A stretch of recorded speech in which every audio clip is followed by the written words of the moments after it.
Good morning friends, आप सभी लोग कैसे हैं? उम्मीद करते हैं बहुत अच्छे होंगे। तो आज का पूरा दिन आपके साथ शेयर करने वाले हैं। उठ के सबसे पहले मैंने अपने बेड को सेट किया। बेड को सेट करते ही एक अलग सी पॉजिटिव एनर्जी आ जाती है, रूम क्लीन सा लगने लगता है। उसके बाद हमने अपने पेड़ों में पानी दिया, लेकिन सबसे पहले इस कढ़ाई में पानी दिया, क्योंकि मैंने इसमें फ्लिपकार्ट से ऑर्डर किए हुए कुछ बीज बोए थे जो कि पेड़ निकल आए थे। अब उनमें टाइम था उनकी सीडलिंग को बड़ी जगह पर ट्रांसफ़र करने के लिए। जब तक कि सारे पेड़ों में पानी डाल के हम लौटे ना, तब तक के वो जो मिट्टी थी वो काफ़ी ज़्यादा सॉफ्ट हो चुकी थी। तो उसके बाद धीरे धीरे मैंने उसके सारे पेड़ बहुत ही आराम आराम से निकाल लिए ताकि कोई प्रॉब्लम ना हो। पहले मैंने खुरपी यूज़ की थी, लेकिन बाद में मुझे लगा खुरपी अप्रोप्रिएट नहीं है, पेड़ बहुत ज़्यादा छोटे हैं। तो फिर मैंने अपनी फिंगर की हेल्प से निकाला। हाथ गंदे भी हो जाते हैं तो क्या, थोड़ा बहुत चलता है ना। जिसको पेड़ों का शौक़ होता है वही जान सकते हैं। इस तरीके से मैंने इतने पेड़ बाहर निकाल लिए हैं जिनको हम ट्रांसफ़र करेंगे इनकी प्रॉपर जगह पे। और इस तरीके से मट्टी खोद के मैंने गार्डन में मट्टी में ही ये पेड़ लगाए हैं। पहले मैंने प्लान किया था गमलों में लगाने के, लेकिन फिर उसके बाद मैंने सोचा नहीं, ये जब गेंदे के पेड़ निकलते हैं तो बहुत ज़्यादा अच्छे निकलते हैं। हालांकि मेरी कढ़ाई में कोई और वैरायटी के भी पेड़ लगे हुए हैं जिनको अभी टाइम आने पे मैं ट्रांसप्लांट कर दूँगी। ये सीड्स जो थे मैंने वो फ्लिपकार्ट से ऑर्डर किए थे। अप्रॉक्सीमेटली 70% ऑफ सीड्स जो होते हैं वो जर्मिनेट कर जाते हैं। और इससे पहले भी मैंने ऑर्डर किया था और बहुत प्यारे अमेजिंग फ्लावर्स निकले थे। इस बार भी मैं जनवरी या फेब के एंड में जो लगाए जाते हैं वो वाले पेड़ मैं लगाऊंगी। और आप अगर जानना चाहते हैं तो कमेंट सेक्शन में ज़रूर बताइएगा, मैं उसका भी वीडियो आपके लिए बना लूँगी। हालांकि मैंने अभी ऑर्डर नहीं किया है, फ्लिपकार्ट की सेल कल ही परसों में आने वाली है, तब मैं ऑर्डर करूँगी। यहाँ पे फिर दूसरे साइड पे हम लगाने पहुँचे बचे हुए प्लांट्स को, और इस तरह से कुछ मिट्टी खोद के और प्रॉपर जगह बना के इस तरीके से उन्हें रखा। और बाद में वो नहीं जा पा रहे थे, बहुत ज़्यादा छोटे थे, तो उनको अभी देखिएगा मैंने किस ट्रिक से रखा है। हालांकि इससे पहले जो गेंदे के पेड़ लगे हुए हैं, और वीडियो बनाने के बाद नेक्स्ट डे जब मॉर्निंग हुई तो यहाँ पे आ गए थे बंदर, जिन्होंने गेंदे के फूलों को सबको तोड़ दिया था। इस तरीके से हाथ में लिया हुआ पौधा कितना खूबसूरत लगता है, जस्ट इमेजिन। मतलब कि हम किसी को नर्चर कर पा रहे हैं, किसी को इतनी दे पा रहे हैं। अगर आप नेचर से लव करते हैं तो आप फीलिंग को समझ पा रहे होंगे कि मतलब अपने हाथ से लगाए हुए कोई पौधे को उगता देख, फ्लावर्स देता हुआ या फ्रूट देता हुआ एक अलग ही लेवल की फीलिंग होती है। जिनको थोड़ा सा भी कनेक्ट कर पा रहे हैं प्लीज़ कमेंट डाउन बिलो कि आप भी ऐसा एक्सपीरियंस करते हैं। और हालांकि हाथ वाथ बहुत ख़राब हो जाते हैं, लेकिन क्यों, मट्टी से आए हैं और मट्टी में ही जाना है, तो क्यों इतना ज़्यादा गुरूर और घमंड करना, ऐसा मेरा मानना है। तो इस तरीके से हम करते रहते हैं बहुत सारी चीज़ें। और उसके बाद क्या है, घर की सफाई और घर में पूरे प्रॉपर तरीके से झाड़ू देने के बाद मैंने पोछा भी लगाया और इस तरह से पूरे में क्लीनिंग कर ली।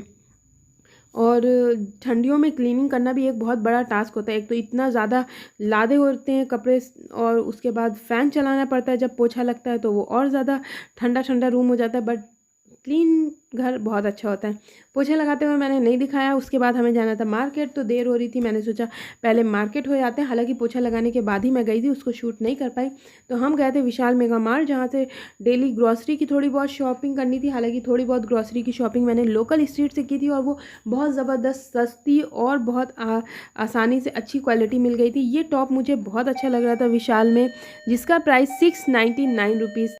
और कुछ इस तरह के इस श्रग वाले फ्रॉक सूट भी थे, और ये बहुत प्यारा लग रहा था गोल्डन। और ये सेल पे लगे हुए थे सब, जो भी इस तरह के सूट्स थे, सूट्स क्या बेसिकली कुर्ते थे वो फ्रॉक वाले।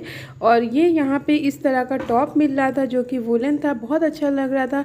और यहाँ पे अच्छा कलेक्शन भी आया हुआ था। स्पेशली मुझे ये हैट जो है ना, वो बहुत ही ज़्यादा ज़बरदस्त लग रही थी। सिर्फ 99 रुपीज़ में, 100 रुपये में ये ज़बरदस्त हैट बहुत प्यारी लग रही थी। कहीं घूमने जाना हो तो लेने वाली थी, और बहुत ज़्यादा कंफर्टेबल भी थी और क्लासी भी लग रही थी। प्राइस पॉइंट के अकॉर्डिंग बहुत अच्छी थी। छोटे छोटे पर्स वगैरह आए थे इस तरीके के, हर चीज़ पे सेल भी आई हुई थी। तो हम लोग फिर चल दिए ऊपर के साइड पे, क्योंकि सेकंड फ्लोर पे भी था। तो यहाँ पे कुछ बॉटल्स वगैरह, और स्पेशली विशाल में मुझे रग बहुत अच्छे लगे, डोर मैट जो होते हैं। उसके साथ साथ ये जो गाला वाला जूना है, स्पेशली मैंने ये इसलिए दिखाया क्योंकि मैंने लिया है और ये बहुत ही ज़्यादा अच्छा है। और उसके बाद जब हम आगे बढ़े ना, तो जो कालीन थी यानी कारपेट, ये वाली अमेजिंग क्वालिटी थी।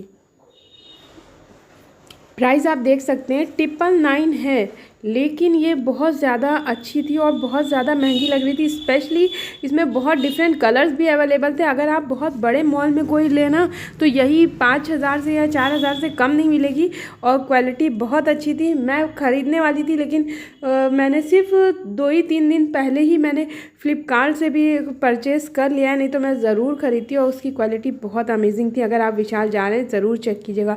और ये सब नमकीन वगैरह पे डिस्काउंट आया हुआ था, सेल लगी हुई थी विशाल में, और यहाँ पे सारे बिस्किट्स वगैरह थे, उन सब चीज़ों की शॉपिंग की। फिर घर के सामान के लिए इलेक्ट्रिकल अप्लायंस के भी यहाँ पे और ये जो वाइट वाला पर्दा था ये मुझे बहुत ज़्यादा अच्छा लग रहा था, ग्रे एंड वाइट का कॉम्बिनेशन में, बट मेरे रूम के हिसाब से कंप्लीट नहीं बैठ रहा था तो मैंने नहीं लिया।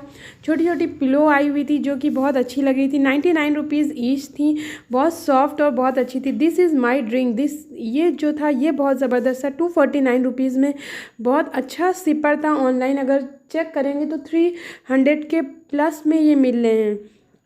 इस तरीके के ड्रिंक वाले छोटे शेक्स वाली बॉटल्स थी जिस पे कुछ ना कुछ प्रिंट किया हुआ था, बहुत क्यूट सा, और प्लेन में भी अवेलेबल थी अगर आपको चाहिए हो। और उसके बाद उसके नीचे थी जो वो बड़ी भी थी। और यहाँ पे हम लोग ढूंढ रहे थे लाइटर जो कि हमको नहीं मिला, बाकी सारी चीज़ें अवेलेबल थी। और ये है नोटबुक का सेक्शन जो कि बहुत अच्छी, मैंने इससे पहले ली हुई थी तो इस बार भी मैंने एक लिया और घर आके इतना थक गए थे कि थोड़ा बहुत समोसा लेके आए थे तो वो खाया। और उसके बाद घर का काम तो करना ही है, ऐसा तो है नहीं कि खाली बैठना है। तो हम लोग ने छीली मटर और रात में कुक की मटर को। आजकल मटर का सीज़न है तो हर जगह मटर दिखती है, चावल में मटर, हर चीज़ में मटर। तो ये स्पेशली 2 मिनट में बन जाती है बहुत जल्दी। और ये मैं आपको दिखा रही हूँ, मटर कभी भी बनाएं स्पेशली उसको बीन लें, जैसे चावल बीनते हैं और मटर में अक्सर ऐसे कीड़े निकल आते हैं। ये प्रोसेस आपको धुलने से पहले करना है ताकि आप ईज़िली उस कीड़े को निकाल पाएँ। जब मटर छीलते हैं तो उसमें कीड़े होते हैं। और इस तरह से जस्ट अनियन को डार्क ब्राउन किया थोड़ा सा, उसके बाद उसमें मटर डाल दी, बाकी रॉ थोड़े नमक, मिर्चा, हल्दी, ये सब थोड़े से मसाले डाल दिए और जस्ट इसको थोड़ी देर पानी डाल के पका लिया। और ये बहुत टेस्टी और यम्मी बनती है। अगर आप किसी को एज अ नाश्ते में सर्व करना चाहें तो आप सिंपली ऐसे भी सर्व कर सकते हैं। और अगर आपने मसाला थोड़ा तेज़ डाला है तो आप रोटी के साथ भी खा सकते हैं, पराठे के साथ भी खा सकते हैं। और मटर जब भी बनाएं तो अदरक डालना ना भूलें। इसमें मैंने अदरक का पाउडर डाला है क्योंकि वो मेरे पास अवेलेबल था, क्योंकि ये होती हैं बादी। अब मुझे नहीं पता कि इसको आप लोग क्या बोलते हैं, तो उसके लिए थोड़ी सी अदरक डाल देते हैं। तो इसका जो भी नुकसान करने वाला बेसिकली वो होता है, कहीं कहीं पे मटर बहुत नुकसान करती है, जैसे शुगर वाले पेशेंट्स को या फिर जिनको कब्ज़ की दिक्कत रहती है तो उसमें थोड़ी सी दिक्कत होती है कभी कभी मटर में। तो अगर आप थोड़ा सा डाल देंगे जिंजर पाउडर तो वो दिक्कत नहीं होगी। शुगर में तो नुकसान करेगी लेकिन जो कब्ज़ वाली दिक्कत होती है वो नहीं होगी। और यहाँ पे बहुत ज़्यादा टेस्टी और यम्मी बन के तैयार हो गई थी ये हमारी मटर। तो हम इस तरीके से खा रहे थे और रात में हमने डिनर भी इसी का कर लिया था, जस्ट रोटी के। मैं अपने चैनल पे व्लॉग्स भी शेयर करती हूँ और रिव्यूज़ भी शेयर करती हूँ प्रोडक्ट के। अगर आपको पसंद आता है तो प्लीज़ चैनल को सब्सक्राइब कर लें। Thanks for watching it. तो मिलते हैं कल या परसों।